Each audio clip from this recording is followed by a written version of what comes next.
Welcome to Brand Rescue, a public relations podcast where we dig into the truth about what it's actually like to work in PR. I'm Whitney Lee. I ditched my fancy corporate job to freelance in small-town USA and ended up building an international PR agency. On this show, we skip all the BS and sugarcoating and get into the conversations our industry should be having. It's all real talk, and we love a hot take. Glad you're here. Let's get to it. Hey, y'all. Welcome back. This is going to be an awesome interview, very different than some of the other conversations we've had. Today, I have a personal friend on the podcast because she's done something really, really big that I feel like y'all need to hear about. So today, our guest is Lindsay Jeneman. She is an artist based out of Louisiana, and she is actually my sorority sister from college. So, yeah. We went to Southern Miss together. We were Pi Beta Phis, or we are Pi Beta Phis forever. That's right. But welcome to the show, Lindsay. Thank you so much, Whitney. I'm so happy to be here. Yeah. And y'all, I don't want to say how old we are, but Lindsay and I lived across the hall from each other in the sorority house. Good times. We've had some good times, and I've watched her. She's always been an artsy person, but now, she is, doing the damn thing. God. Yeah, I feel like I've watched her evolve so much, and so many cool things have happened in her art career. So I don't want to give it all away. I'm going to let Lindsay tell y'all about herself, and then I think it'll kind of, you guys will see where a little bit of PR comes into this. So, Lindsay, tell us about you and let me paint that.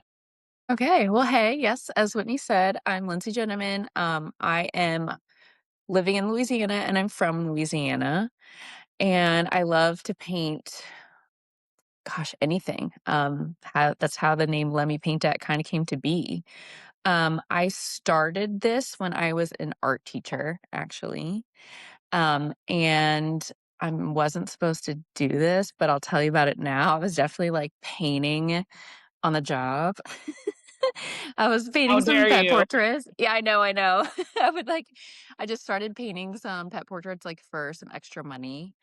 Um, and to back up even a little bit more, uh, we had a family dog at the time, and her name was Eve, and Eve passed away. And she was my dog from from 8th grade all the way until adulthood when I was a young teacher. And the loss of her was just so, you know what it's like to lose a dog if you have ever lost one. It's really heartbreaking. Yep. And I didn't really know what to do about it. And I wanted to just make something. I guess that's the artist in me. I'm really, really sad, and I need something very therapeutic. So I painted her for our family, and I was teaching Photoshop at the time. So I kind of used that skill to make the painting look exactly like the dog, right? That was really important to me, that I captured not just that I didn't paint a dog, that I painted our dog. And I captured her exact essence. So I did it, and I gave it to my parents on Christmas. And then I posted it on Instagram, just my private regular Instagram at the time. And in the caption, I was like, "Look, I painted our dog because I really love her. And if you want one too, go ahead. I'll paint it for you, and I'll even let you pay me." It was a joke. And I think the hashtag was "Let me paint that" or something. That's how the name just was born. And from there, it was just order after order after order. I was just constantly filling pet portrait orders over and over and over and over. I've probably painted in my career, definitely over 500 dogs. Yeah, I've commissioned you for a few gifts because I'm perfect. Such a great gift. Yeah. And it just any business starts, it was a hustle mode, right? That was the work era. That was the let's work really hard to do this era. Because pet portraits are a quick transaction, right? Someone sends you a picture of a dog. They're relatively low cost in the art world. Right. Medium size, quick, low cost. And I got used to doing commissions that way. This is what I want. Can you make this happen? Yes, I can. Boop, boop, boop, boop. Here you go. Oh my God, it's perfect. Thank you. Thank you so much. Just a constant like cycle. Um, I had that as like kind of like a supplemental income. And at the time, I was spending it on things like Mardi Gras parades and being a siren in New Orleans, which is like a mermaid dance crew. It was just my extra fun money. And then my Th- husband got into Yeah, this is sorry. before babies, right? This is Yes, before. this is all before babies. Yeah. Okay, And no children yet. having babies is part of my journey as an artist. Um, and I'll explain that right now without you can cut me off if I'm like totally No, rambling. sorry. I'm like, you go with the flow. Dakota got Okay. into med school. Maybe go. Yes. So my husband I met my husband during this time, and then he was finishing up med school. And then if you've ever been close to a physician or, married to one, what have you, they have to go through residency and then sometimes fellowship, which requires you to move a lot of the time. So he got into residency at USF in Tampa, Florida. So we were like, okay, he was like, okay, I have to go. We have to move. I was like, all right, cool. Like, I got to quit my job as an art teacher. I'm not really sure what I'm going to do, but maybe I'll find something out there. In between that and moving, surprise, surprise, guess who's pregnant? It's me. Dude, I So, remember all this, and I'm trying not to like spoil the story for everybody listening because I'm like getting you out of order. no, it's fine. Like, it was a wonderful blessing and everything. Just the timing was a little nuts. So I'm moving there pregnant. I remember packing up our apartment and I cried the entire way to Tampa. Like there was no stopping. Like I might have stopped crying when I went to Taco Bell because I had a really good cheesy gordita crunch that day and it saved my life. Makes everything better. Yes, but that was everything. So I figured, well, I don't know anyone out there. It's hard to get a teaching job. I'm not familiar with the school system. I don't have a license in Florida, all the things, and I really wanna stay home with her. I know it's gonna be really, really tough for us to do. Dakota would be working really long hours. Um, Starting salary, is not that much, but Mhm. we could get by, and I was just like, "I really want to just try to make this happen." And that's when being an artist kind of just blossomed. Like, "Oh, I can paint this to help us pay for groceries, to put food on the table, to, keep the lights on," all those things, like it was hustle mode, like, Yeah, for sure. I would look at our finances and be like, "Okay, how much more do we need this month, like, to be comfortable? Like, what is the goal here?" And was my benchmark, was just like, "Can I paint to, like, help support us?" And that's what I did for 3 years. It was just like, "Okay, be a mom, nap time." I was like a really strict scheduled mom. Like, "This is your nap time." I would run into the other room and just paint, paint, paint, paint, paint, paint, paint, paint, paint, post, post, post, post, post, post, post, paint and post, paint and post, paint and post. Um, and this hustle state, right, was exhausting, but fulfilling at the same time. I mean, I was tired, but I was helping out with art. And during that time, there was this really small art market, and I was not in the financial position to participate in art markets. It's a big investment. But I wanted to join and I said, "Hey, I'll live paint for you if I can just not pay the vendor fee." They're like, "All right, we're cool with that. Let's do that." So I live painted some dogs and I had my business cards out there. And somebody took one. I have no idea this is happening, right? So I'm painting these dogs, whatever. Someone meets me, takes my business card, follows me on Instagram, whatever. So after those 3 years, keep in mind I'm really tired, right? I'm painting all these dogs, hustling. I said, "I'm mom really life. tired of this." And I was standing in a Target and I was like, "Ugh, I really want to buy all this stuff for my girls' room." And I had 2 kids at this time by now. Like, I want to get some stuff. Like, I really want, like, what if I made my business? Like, I want to make like 100K a year. Like, that's what I want to do. I want just to be able to be like, yeah, I can take time off if I want to, and I'll have like all this extra money And that was like my motivator to hire an outside business coach. So I did. And it was a really big investment. And I had to go to my husband and be like, listen, can we put our life savings into my business? Like, what do you think about that? Like, this is our life savings. Yeah. And he was like, yeah, I believe in you. Go for it. Do it. Like, sign the check. Just do it. I think that it's going to be great. And I was like, okay, sounds good. And I'm like, so scared. And I went to, her name's Erin Tiester, coaching with Erin on Instagram. Love her. And we did the craziest woo-woo things. Like, she had me talking to the moon, like writing things down in journals, doing all of this like brain-breaking stuff. If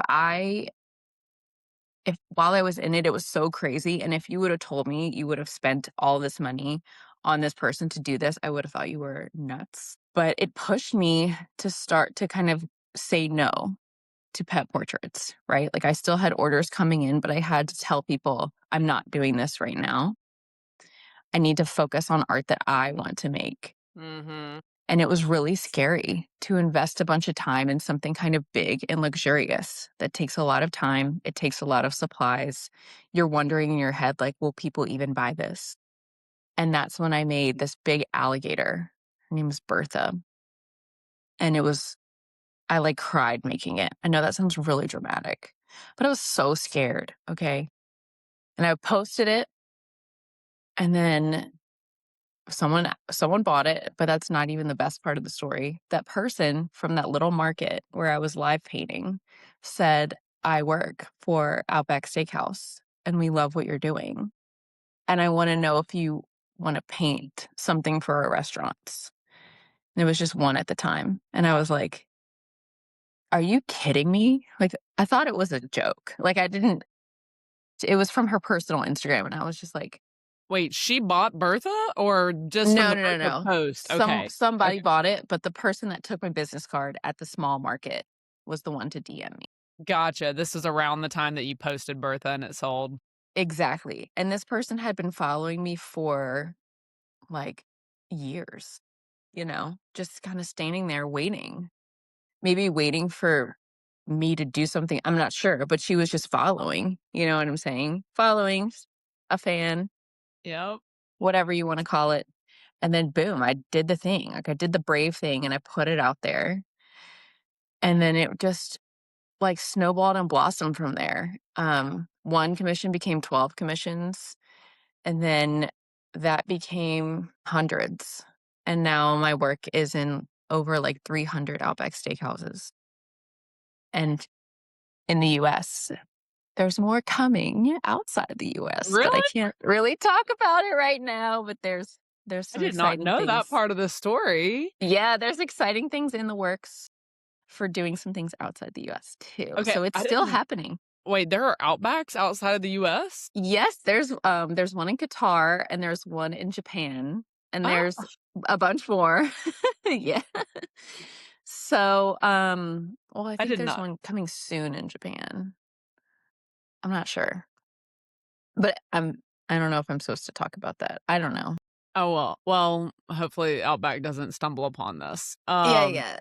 Or by the I'm time it not sure. airs, maybe the cat will be out of the bag. But, Yeah.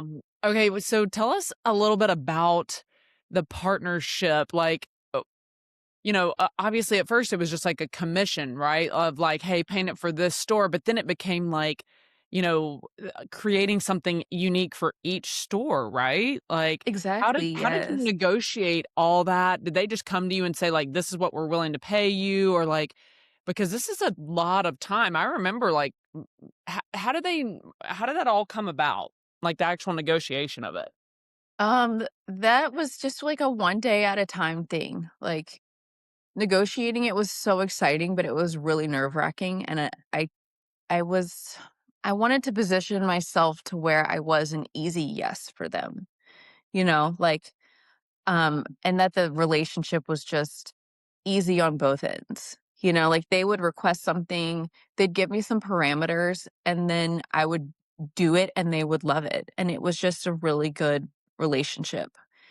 Um, and because we liked working together and I had boundaries for sure, Mhm. but I wanted to be easy to work with, and take on things and make sure everything was done on time and within a deadline. Like there's art is fluid for sure, and there's projects that take a lot of time and that you can invest a ton of time into. But the other side of that, if you're doing commercial stuff, is just being a good employee almost, or a good Yeah. having a good relationship with them where everything is delivered and on time and your communications are clear. How you want to be paid is clear. So I think it's just a healthy mix of like boundaries and um being, what's the word? Trustworthy and reliable. Yeah. Um Well, I I know, don't know like, if that answered your question. I feel like I went on a totally. tangent. Um, Okay. well, and also, like, as an artist, I feel like you have your own vision, right? You have your own thoughts, your own vision. Even when you look at their brand, you probably look at their brand and you're like, I envision this. But Yeah. maybe sometimes that doesn't align with the vision that they have for the brand or what they wanted you to paint. Was there ever like Mhm. this? Okay, for anybody listening, my brother is like a cartoonist. And if you try to force him to sketch, he like his brain shuts down. He's like, no, no, no, I have to just feel it. Like, I have to Mhm. feel it, and I have to, and I can't, I'm not really like a artsy type person, so I can't relate to that. But he's like, no, no, no, when it's not the day of the week, or if I'm not feeling inspired by something, like, I just don't, I I don't do it. The juices aren't flowing and I can't explain it, but I can't force it, you know? But Mhm. like, what about a situation like this where it's like you're the creator, you're the artist, but also but you're trying to stay within their brand parameters, you know? Mhm. That's such a great question. I think that kind of I had this foundation of being so strong with giving people what they want. And that goes back to the pet portrait situation. I think of artistry like training at the gym, right? My muscle for commissions, like clear communication and giving people like deliverables that they want, was just strong because of what I did, all of the reps that I did, right? All the people coming to me, I want this, I want this, I like this, blah, blah, blah. And that was just a strength of mine that I had developed over the first part of my business, that first 3 years. So they would ask me, like, I want a kangaroo lying on the beach, was kind of like the first prototype. I was like, "Alright, cool," and I made it, and they were like, "No, this is exactly what we're going for. We're going for a more, like, casual, like, fun," like, they like bright colors. It all just, like, aligned, like, perfectly well. Yeah. So, we just went on from there, and then to tackle every single restaurant and have them feel like part of the design is just for them. Yeah. I developed a method to where we would do, like, a couple base designs, like, for example, Florida. We'd paint, like, a koala on a raft, koala on a kayak, kangaroo jet skiing, like, a bunch of different, like, Florida type things, and then each one is wearing kind of like an aviator-shaped sunglasses, and Yes. we would put something local for each one, like, in the glasses, like, something super hyper local, so that people can kinda connect to it, you know what I mean? And we Yeah. did a mixture of it was a mixture of painting and also graphic design. So, my years of teaching graphic design and photography and all of that came into play because I was able to take my art and digitally alter it so that each one is a little bit different and people feel represented by the piece that's in their local restaurant. Isn't that crazy? Like, I'm such a believer that we, like, every little step in our career path or just life in general, like, is such a necessary step, you know? There's been so many times in business that I'm like, I wish I could have just, like, skipped over that whole part and just gone straight to where I had 10 employees and all that, and I'm like, "No, no, no." Like, I think some of those steps were probably necessary. So, like, the graphic design from the art job Yeah. prepared you for that, and then painting the pets for each Mhm. person commission prepped you for that. But I just find it to be so serendipitous that, like, you invest in this coach, you invest in yourself, and Mhm. you have to step away from your lifeline of money when y'all needed Mhm. freaking money, Mhm. but that's like the universe, God, whatever you wanna say, testing you to be like, "Hey, do you trust me?" And she's like, "You gotta step into painting what you wanna paint." You wanted to paint Bertha, and that's what triggered and seeing Bertha after that girl followed you for so long, seeing Mhm. Bertha was the thing that the girl was like, "Hey, I like her style, and I wanna work with her." So it's like Mhm. that you passed the test of the universe. The universe was like, "Are you Yes. willing to give up? Are you willing to give up good?" These little pet portraits are fun and probably fulfilling because you make people so happy. Uh, Mhm. are you willing to give up good to step into, like, something great? And Yeah. the moment you stepped into it and you're like, "I'm gonna paint this big ass alligator because that's what I wanna paint." Then Mhm. some random brand person from Outback was like, "Wow, look at that big ass alligator. Let's Yeah. commission her for hundreds of restaurants," you know? Yes. I find that to be so like, I love a story of somebody following their heart, and it just, like and the universe is like, thanks for following your heart, and here's, Surprise. a massive brand partnership." So how many restaurants did you do total? I lost count at some point. Like, I could go back and look at my invoices, I guess, but, last time I did count, it was around 250. But and here's the I guess the last part of the Outback story is, you can kind of in the art world, right? Like, you can get too caught up in doing, like, one thing. Like, I love doing it, and the money is so great, and the partnership was just absolutely fantastic, and I loved every single person that I talked to, and I still do to this day. Like, I'm still in a relationship with them, but I felt like a lot of the positioning of, like, the koala, the kangaroo, I couldn't paint them in any kind of different way than I already had. Like, we went through every single scenario. Someone in the mountains, someone doing this on a Ferris wheel, like, it just after you do 250 of them, you're like, "Okay, I Koala think on a I've." Ferris wheel. Yeah, like, I've done a kangaroo or a koala in every position that you can imagine. So what I did was I said, "Okay," it was another universe test, and I'm still in that test right now. I was like, "I really need to go back to kind of painting what I want and making more room for me." Um, because they're only gonna redo so many Outbacks, right? Like, this will end. So I left them with kind of a catalog, right? Like, here's everything that we've done. We can always change the glasses, we can change the flowers, we can do anything that you want. And just if you need another design and you need it edited, you want to use it again, just you know where to find me. And left that relationship kind of intact. And still at the beginning of the year, I got an email that says, "Okay, we're going to use 17 of these designs. Can you edit them and send them back to us? Do you want to do that?" And I was like, "Yeah, Yeah. of course." That having both things helps my business. It gives me the time to paint gigantic bird paintings and go to the thrift store and find interesting frames to put them in. It fuels my passionate side of my business. So they're working together, which is what I wanted, and that's what's happening. But isn't it cool too that, like, during those years that Dakota was in med school, obviously you don't make that much money. Y'all have 2 kids. You're, like, trying to, like Yeah.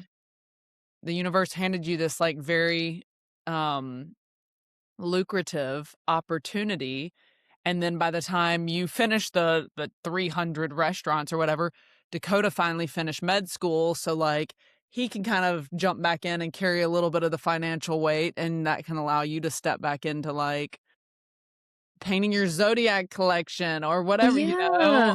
Um, and Yes. You're so right, and we do work together in that way. Like, I think it's okay for someone to, like, he supported me, like, when I wanted to spend our life savings to upgrade our business, and thank goodness, because the rest of that timeline was so much more comfortable. Like, we were able to take vacations, and it was, like, there was money coming in, and it was so much better, and it was not only money, but it was, like, relatively easy. I didn't have to leave my house. I Yeah. didn't have to, like, work super hard. In fact, I felt like I was working less, but making more. And in your brain, when you start a business, a lot of the times, like, if you're in hustle mode, you think the equation is, "If I work harder, I'll make more money." Mhm. And that is true to a point, but if I work differently, I can make more money.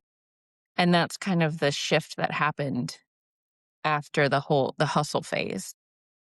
It's so funny you say that because I still struggle with this. Like, I Mhm, would never call myself a workaholic. I do have boundaries, but, like, I like, the moment that and I literally just did a podcast episode on this. The moment that I have 5 seconds to breathe and chill, my brain starts shaming me of like, mhm. oh my God, you should be using this time to be productive. Like your team probably could need you for something, or you could be like updating old SOPs and you could be rewriting these things and making sure all this is still valid. Like, how dare you take this time? You know what I mean? Like Monday through Friday, 8 to 5. If I step away from a computer, the level of guilt I have is so it's, like, toxic, and Yeah, I know that, and I have an amazing team that supports me, but I still have this, like these hardwired stories in my brain of, like, if you take your foot off the gas for 5 seconds, Whitney, everything's gonna fall apart. totally. It's like, why is this in our I think this is maybe, like, American culture, you know? Yeah. Yes. I need to go float on an island or, like, hey, maybe go to Europe for 90 days and just not check out, but, like, there's something to be said about Recharge. yeah. Mm. I just think that I don't know how to resolve that. It's like I'm aware that these thoughts are toxic in my brain, but I don't know how to recover. I don't know how to stop it, like, other than just saying, the whole thing about, like, your thoughts are not every single thought that comes to your brain is true, you know? Mhm. Feelings No, are that's totally fleeting, true. Oh, Yeah. I but have to it's do that too. Like, if I'm sick, the painting doesn't look good, or if I'm, like, really if it just doesn't feel good in my body, like, I'm like, "Oh." If I just force my way through it, I'm gonna have to probably redo it also. Like, I have to be in this, like, fun, relaxed state. I have yeah. this jokey saying to myself that I'm gonna share with you. I think about this when I paint or if I'm, like, networking with people, and the saying to myself is, "I've funned my way up to the top." Do you understand? Yes. Okay. Yeah. Like, Um, having fun. Having fun. I think, like, both in the painting aspect, like, if I'm having fun, it looks good. And then the same way that if I'm at, like, a thing where, like, there's people that I should probably meet and know, like, I tell myself, like, "Okay, just have fun and, like, be yourself, and, like, people will like you, the fun version of you, or they're just not going to. Just be yourself," which is a little crazy, that's fine, and you'll meet who you're supposed to. Yeah.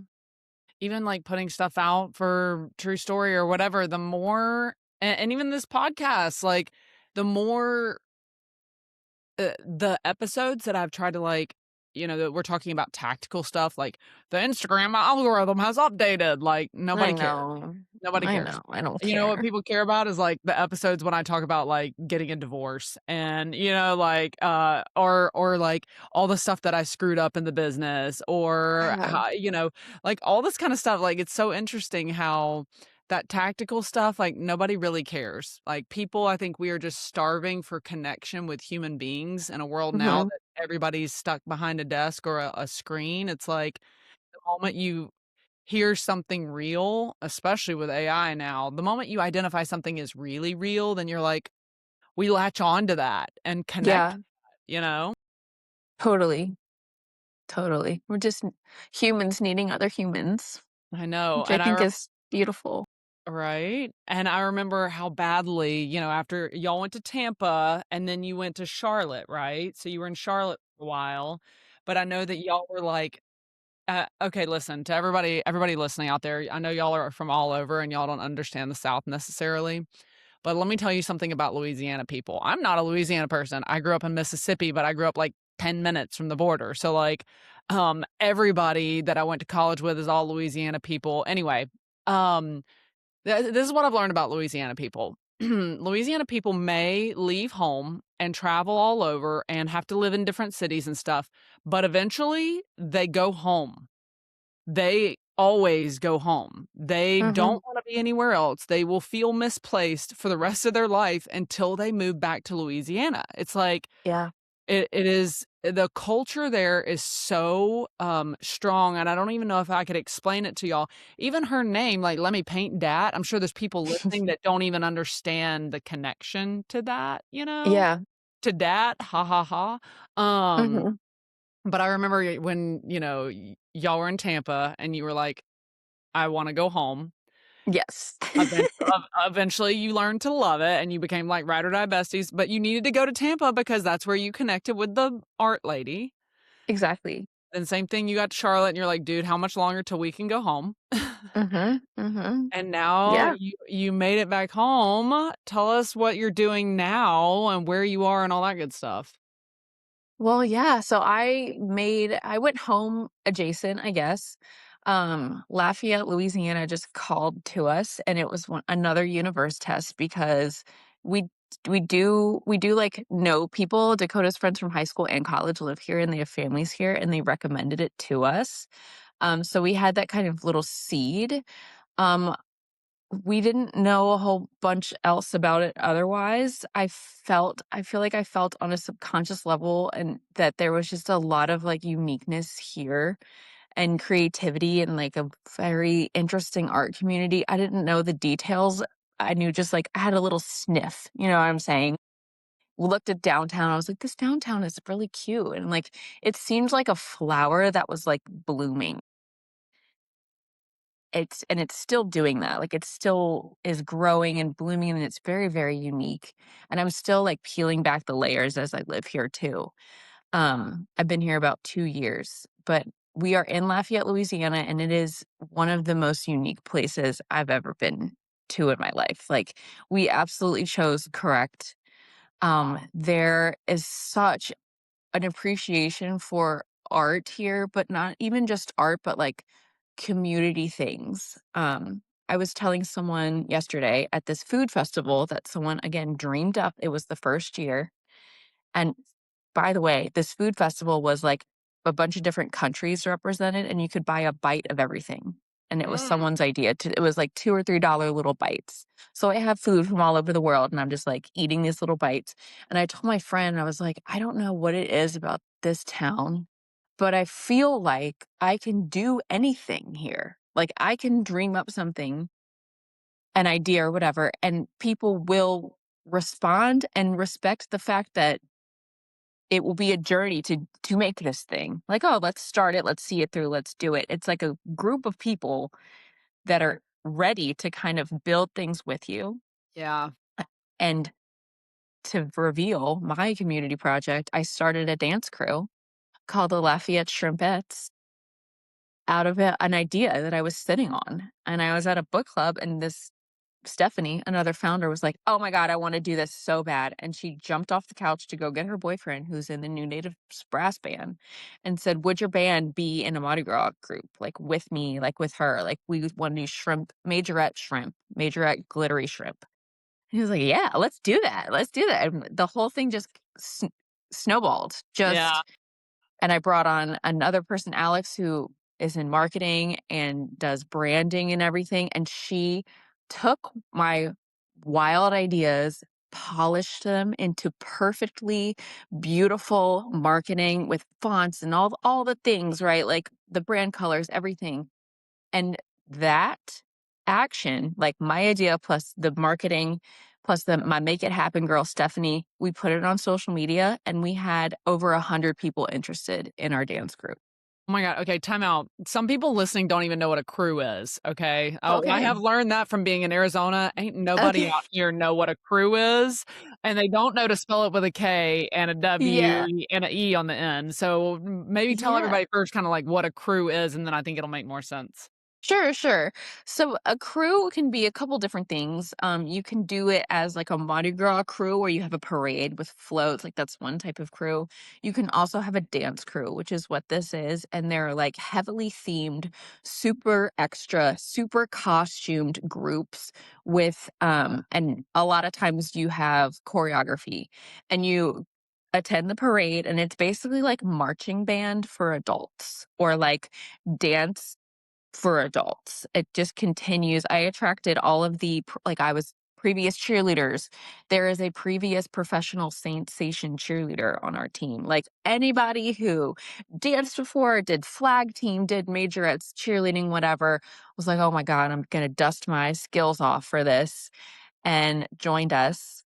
And we even have some that, "No, I don't typically dance, but, like, I'm here to learn," and that's cool too. So that yeah, that's what a crew is, like a heavily themed group of people who are into costuming and then, some other interests, dancing. Some It's also people like ride in, a like, motorized bathtubs and things like that, like or they have walking too, so it just depends on, like, the crew itself. Yeah, and crews also, are like community organizations, right? Like y'all do stuff year round, not just Mardi Gras, right? Like maybe Yes. service projects or like social stuff. Yes. Like it's like it's a community. It's like a little club or group or whatever, you know? Yes, and you start one even though it's so much work, you know? But you start one and the whole heart of it always for every crew is this I need this to happen so that people in my community have a place to be, that's just for them. Outside of taking kids to and from soccer, outside of work, outside of all these things, like I need a little space in the world that's mine. My And people. that's why you make one. Um, so I don't know, like, I fully believe that if things are in your head, like, if you have an idea in your head, not your anxious thoughts, but if you have an idea that's in your head, it would and I got this from a friend too who's amazing. If it wasn't meant to be, it wouldn't be in your head. Like, Mhm. take those ideas you have, painting an alligator, starting a glittery shrimp troop, and just try Yep. it out and see Yeah. what happens and push it forward. Get it out of your head and into the world. 'Cause it's there for a reason. Yeah. I had a friend the other day talking about he really wants to have a child one day. And he's like, "But maybe it's just not for me." And I'm like, "No, no, no. No, boo. You've been thinking it." He's like, "I've wanted to be a dad since I was a little kid." And I was like, "Then you will be. You will Yeah. be." Like, God doesn't plant that in your heart and your mind just for fun, you know what I mean? Right. To dangle a carrot in front of you, like, maybe it won't be the way you envision, maybe it won't be Mhm. until you're 45, maybe it won't be Mhm. I don't know, who knows, like, but the thought and the feeling is inside of your head for a reason. Yeah. If the dream is in you, it's for you. My friend Amber Lillystrom Yeah. always says that, you Oh, know? I love that. Yeah. It's so true. Yeah, so the shrimpettes are coming. So you The had short bets are coming. 100 people apply, 70 people try out? Yeah, I'm not sure of the exact numbers, but, like, we did, like, an interest form because we were like, who is even wanna do this?" Like, Yeah, it's gonna take commitment and practice, like, at least once a week, and in our minds, we're like, "Everyone's so busy, like, who's even gonna, like, commit to this?" And it's not even a thing yet. We don't even have actual pictures to share. Like, we had, like, Pinterest inspo pictures. Like, that's all we were writing on, and it was built by a crazy idea and a marketing person who took it took ideas, put them and made them real and, understandable, and people were like, "I see this. Yes, I love what you're doing. Sign me up." So, yeah, the exact numbers, I'm not sure, but 100 people interested at least. 70 said they were gonna come try out, and I think who actually came was maybe, like, 60 something, I'm not sure. I was too anxious to I was not the one counting, I'm not the girl on the spreadsheets, I was, like, teaching the choreography, like, I was about to throw up, I was so nervous. Oh really? my god. Yes, because I didn't wanna let people down, like, the tryouts were at 8:30 in the morning on a Sunday, because that was the only time I could it was my mom's birthday. The only time we could possibly do it was then, And, your brain tells you things like, who would come see you on a Sunday at 8:30? A lot of people, and they were dressed up. Yeah, who also would hire a random stay-at-home mom off the internet to do hundreds of thousands of dollars worth of commissions for a well-known international brand. Yeah, I Somebody did know. it, you know? Yes. Your brain can tell you, like, that's not gonna happen, to protect you. Yeah. Well, it's the fear of failure, right? It's like, I even think to myself, if we have all these crazy ideas and we don't try them, why would you not try them? And the answer is because 'cause we're afraid to fail in front of other people, you know? Yeah. Yeah, So totally. but also who cares? If everybody's trying and failing sometimes, then what does it matter, you know? Absolutely. We don't. And it feels worse to not do it, to me. Like, Yeah, if it's in me and, like, I'm not doing it, I'll get so anxious. I'd rather be doing and failing than, like, not doing and have that energy. It's like feels like pent up energy that's, like, inside me that's like, let me out, do the thing." I was on a date a while back, and the guy, one of the questions he asked me was like, what's one of your greatest fears in life?" And I was like, "Damn, okay, we going deep." But, I love that. me That's a too. great I thing was to like, "I'm me. here for this, dude." Yeah. Some guys are like, "What's your favorite color?"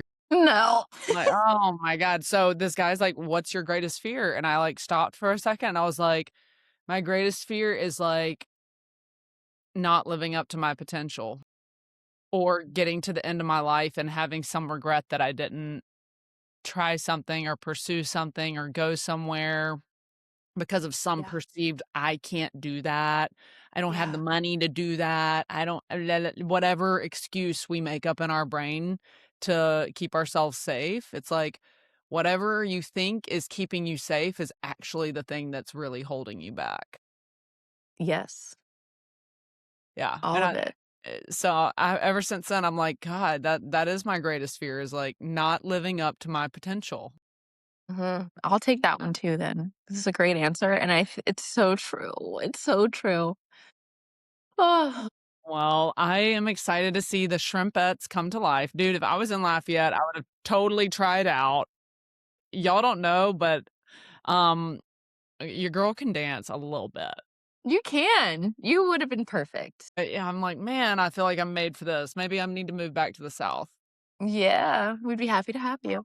Crews don't exist. What I've learned is people don't know what that is, and I'm like, "Are you kidding me?" Like, in especially in Louisiana, but, I saw it too in Florida and Pensacola, like, some of these crews are so long-standing that, like, your Mhm. great-great-grandfather was a part of this crew, your great-great-grandfather was a part of this crew or grandmother or whatever, and there's, like, so much history, it's like a family tradition thing. This isn't just like a little party club where it's like, "Oh, fun, we're gonna dance." Yes, it is that, but it's also, like, deeply rooted in the community of, like, years of community service and friendship and family, and there it runs deep, okay? Yeah. It's not just a let's throw a party kinda thing, it's, like, much more than that, so Yeah. It's serious business to start one because there's a lot of legacy involved of like, oh, well, how are you going to give back to the community and this and blah, blah, blah. I don't know. We're going to figure that out one step at a time, though. So, yep. So now your title is artist, mom, head shrimpette. yeah, founder of the Shrimpettes and founder of Let Me Paint That too. So, Heck yeah. Well, okay. No, I feel like we could chat forever, and I've loved mhm, catching up with you. This is so yeah, great. And I loved it too. um I know people listening are going to want to see your art, connect with you. Tell them how to find you if they want to see a piece, buy a piece, or even just watch your shenanigans on Instagram. Sure. I'm sure the marketing people would love to know that I have Let Me Paint Dat on everything. It's across the board. It's LEMMEPAINT DAT, DAT. So that would be letmepaintdat.com, on Instagram at letmepaintdat. The best way to score my art is to become a collector and join my email list. I email that group of people with the art first. So that's your first chance to like shop anything that I have new or any print releases.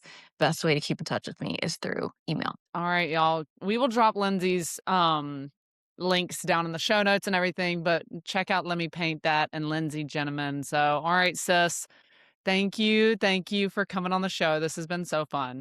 Thank you so much for having me. I had a good time. Yay. All right, y'all. Thanks for listening in. We will see you on the next episode. That's it for today. If something in this episode landed for you, share it, screenshot it, and send it to someone in the industry who needs to hear it.